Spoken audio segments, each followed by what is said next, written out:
Right now, the Oakland Coliseum is one of the worst stadiums in sports. A possum lives in the press box, sewage comes into the dugouts, and a big hill called Mount Davis blocks up any good view from inside the ballpark. But before Mount Davis, the majestic Northern Californian hills could be seen from behind the stadium. And when those hills could be seen, the stadium wasn't decrepit, it was state of the art. And the team on the field was one of the greatest of all time. Rather than pinstripes, the A's wore green and yellow, and rather than clean-shaven, the A's were paid to grow unique mustaches. And they had cool names like Catfish, and Reggie, and Bert, and Sal, and Vida, and Rollie. It just sounds like a group of guys you don't want to mess with. But just as that team looked as if it could be the greatest team ever, the owner of the team purposefully dismantled it. That owner's name was Charlie O. Finley, and while he won 3 world championships, by the time he left the A's, he had been sued by players, the city of Oakland, and Major League Baseball itself. His manager hated him, his players hated him, and Major League Baseball hated him. He was the most controversial owner in MLB history, but he fundamentally changed baseball forever. This is his story. In 1960, Charlie O. Finley bought the Kansas City Athletics. Charlie O was a great promoter. To start, in Kansas City, he changed the Blue A's uniforms to green, gold, and white, making the A's stand out significantly compared to other teams at the time. He also got the team a mascot, a mule, which he named after himself, called Charlie O. But it wasn't like a fake mule, like the Mariner Moose isn't a real moose. It was a real mule. Finley had a ton of crazy promotions. Other than Charlie O just roaming around the ballpark sometimes, he installed a mechanical rabbit named Harvey to pop up on the infield and give umpires the baseballs. He also signed a 59-year-old Satchel Paige to pitch in a real game for him in 1965. And what I think is his greatest accomplishment, he figured out a way to put a little A's hat on Charlie O the Mule. Finley desperately wanted to move the team to Oakland, and after he failed on a few tries, the league finally obliged, and in 1968, the Kansas City A's became the Oakland A's. Finley had an eye for talent. In building the team that would eventually win 3 World Series championships, he signed Hall of Famers Rollie Fingers, Reggie Jackson, and Jim Hunter, who Finley quickly made up a fake story about him catching a catfish when he was younger, fishing with his dad, and then dubbed Catfish Hunter. The nickname Puppy Killer Campaneris for outfielder Bert Campaneris unfortunately didn't stick, and A's fans generally called him Campy. Most teams in those days made players be clean-shaven, but Finley offered his players $300 bonuses to grow out their facial hair. Now, the A's had a distinct look, and they were styling all over the league. The Mustache Boys, as they were called, styled their way to the 1972 World Series, where they upset the Cincinnati Reds and brought the first championship to Oakland. But that year, 1972, another story had baseball on the brink of changing forever. From the onset of Major League Baseball, a player would sign with a team when he was young, and that was the team that he stayed with for his entire career unless he was traded. There was no free agency system for players to test their own market. This severely limited players' salaries for over 50 years. When a star player thought he deserved a raise, the only thing he could do was try to hold out and force ownership to pay him more. In the 1930s, Joe DiMaggio tried to get a $40,000 salary but had to settle for just $25,000. In 1966, star pitchers Sandy Koufax and John Drysdale held out in spring training, refusing to sign their contracts and asked for raises up to $1 million. The Dodgers refused and brought both pitchers back for under $250,000. Though they were privileged, players were really not getting the piece of the pie that they fully deserved, being that majority of the revenue from Major League Baseball came from its star players, and they were not easily replaceable. Therefore, in the 1960s, they hired a first president of the Major League Baseball Players Association, Marvin Miller, and when outfielder Curt Flood was traded to Philadelphia, a city he considered racist, he decided that along with Miller and the union, they would challenge this system called the Reserve Clause in federal court.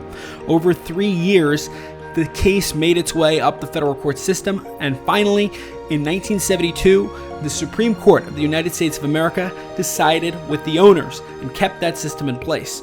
But the Players Association had learned a lot in the court of public opinion on how to continue to chip away at it. But in the meantime, in 1973, the A's picked up right where they left off and got all the way back to the 1973 World Series. In an early game in that series, A's second baseman Mike Andrews made 2 errors, and Finley demanded him to be cut in the middle of the Fall Classic. A move like this was incredibly cruel and unnecessary.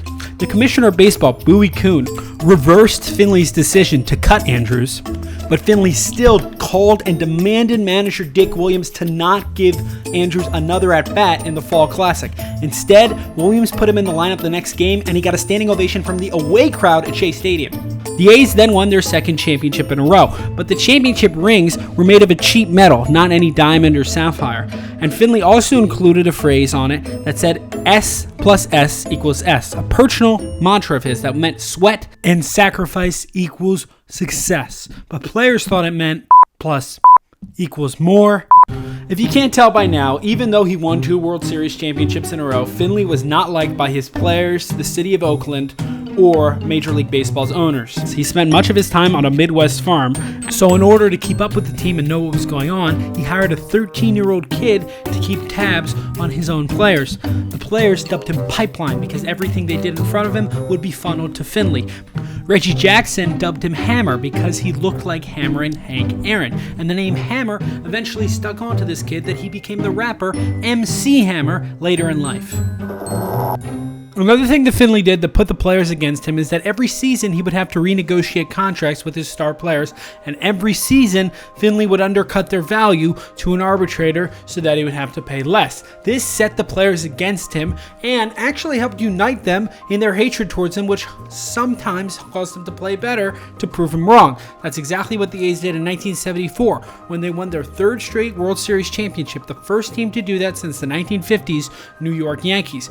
They were in the pantheon of one of the greatest teams of all time, and the A's had a young, established, talented core. It seemed like the winning would go on forever. But at the beginning of the 1975 season, pitchers Dave McNally and Andy Messersmith refused to sign their contracts to play for the year, challenging the need for them to become free agents. An independent arbitrator appointed by MLB ruled in the players' favor and knocked the reserve clause out of existence just like that. Free agency had been born. The league and union immediately began negotiations on what a free agency period would look like, and they settled on an agreement that still remains to this day. A player can only reach free agency in their 6th year in the league. Before that, they are still owned by the team that initially signs or drafts them. Almost a year later, in 1975, Finley knew that he couldn't pay his core of players, or at least didn't want to. He immediately began a fire sale, trading Joe Rudi to the Red Sox, Rollie Fingers to the Brewers, Reggie Jackson to the Orioles.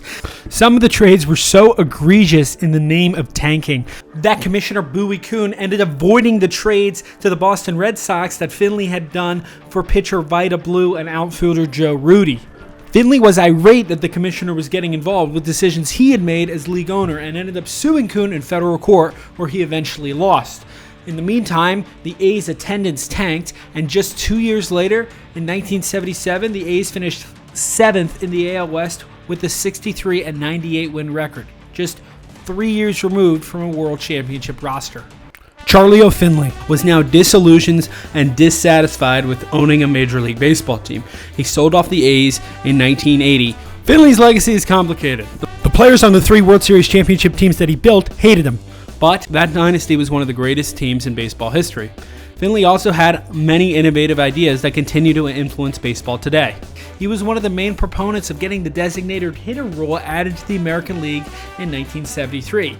The rule made pitchers stop hitting and added an extra batter to be put into the lineup, which increased offensive production. Initially, in 73, it was called a 1-month experiment. That 1-month experiment has lasted 50 years, and the National League finally joined the American League with this rule change in 2022. Finley also was one of the first to have World Series night games. Before the 1970s, Major League Baseball put its most popular event right in the middle of the work and school day for no reason whatsoever. Finley had other ideas that never really caught on. A designated pinch runner on every MLB roster, an orange baseball so it could be better seen at the ballpark and on television, and he wanted to change the amount of balls needed for a walk from 4 balls to 3 balls. Many of the players who started out in the A's dynasty found success elsewhere. Reggie Jackson went to New York and won 2 World Series championships. Rollie Fingers went to the Brewers and made a World Series. In interviews, A's players are still regretful that they never got to finish their dynasty and see how many World Series championships that core really could have won.